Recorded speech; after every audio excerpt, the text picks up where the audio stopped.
انسانی رویوں کی تفہیم اور مؤثر ابلاغ کی اہمیت۔ انسان ایک سماجی مخلوق ہے اور روزمرہ زندگی میں اسے مختلف مزاج اور سوچ رکھنے والے افراد کے ساتھ میل جول رکھنا پڑتا ہے۔ اکثر ایسا ہوتا ہے کہ ہم کسی میٹنگ یا خاندانی محفل کے بعد خود کو ذہنی طور پر تھکا ہوا محسوس کرتے ہیں اور یہ سوچتے ہیں کہ شاید ہم ہی واحد سمجھدار ہیں۔ در حقیقت یہ مسئلہ دوسروں کی ناسمجھی نہیں بلکہ مختلف رویوں اور انداز فکر کو نہ سمجھنے کا نتیجہ ہوتا ہے۔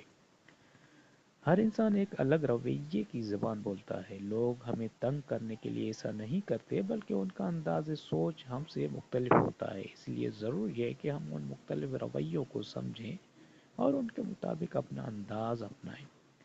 سب سے پہلے ہمیں یہ تسلیم کرنا ہوگا کہ ہماری سوچ ہی ہم حتمی معیار نہیں ہے۔ ہر فرد اپنی شخصیت اور تجربات کے مطابق دنیا کو دیکھتا ہے۔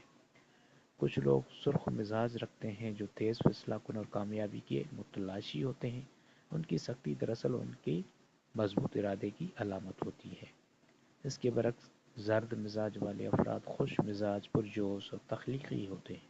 وہ ماحول کو خوشگوار بناتے ہیں اور نئے خیالات پیدا کرتے ہیں۔ سبز مزاج رکھنے والے لوگ پرسکون، وفادار اور ہم آہنگی کو ترجیح دیتے ہیں، جبکہ نیلے مزاج والے افراد منطق، حقائق اور ترتیب کو اہمیت دیتے ہیں۔ یہ تمام رویے اپنی جگہ درست اور اہم ہیں۔ مسئلہ تب پیدا ہوتا ہے جب ہم دوسروں کو اپنے معیار پر پرکھتے ہیں۔ مؤثر ابلاغ کے لیے ضروری ہے کہ ہم لچک پیدا کریں اور اپنے انداز کو سامنے والے شخص کے مطابق ڈھالیں۔ اگر ہم دوسروں کے رویوں کو سمجھنے کی کوشش کریں تو نہ صرف غلط فہمیاں کم ہو سکتی ہیں بلکہ ہمارے تعلقات بھی مضبوط ہو سکتے ہیں۔ صاف اور واضح انداز میں بات کرنا بغیر کسی گھماؤ کے بہتر نتائج دیتا ہے۔ اس کے ساتھ ساتھ برداشت اور صبر بھی کامیاب روابط کے لیے لازمی عناصر ہیں۔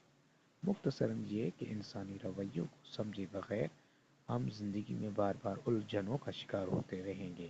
کامیابی اسی میں ہے کہ ہم دوسروں کے انداز کو قبول کریں، خود میں لچک پیدا کریں اور مؤثر انداز میں بات چیت کرنا سیکھیں۔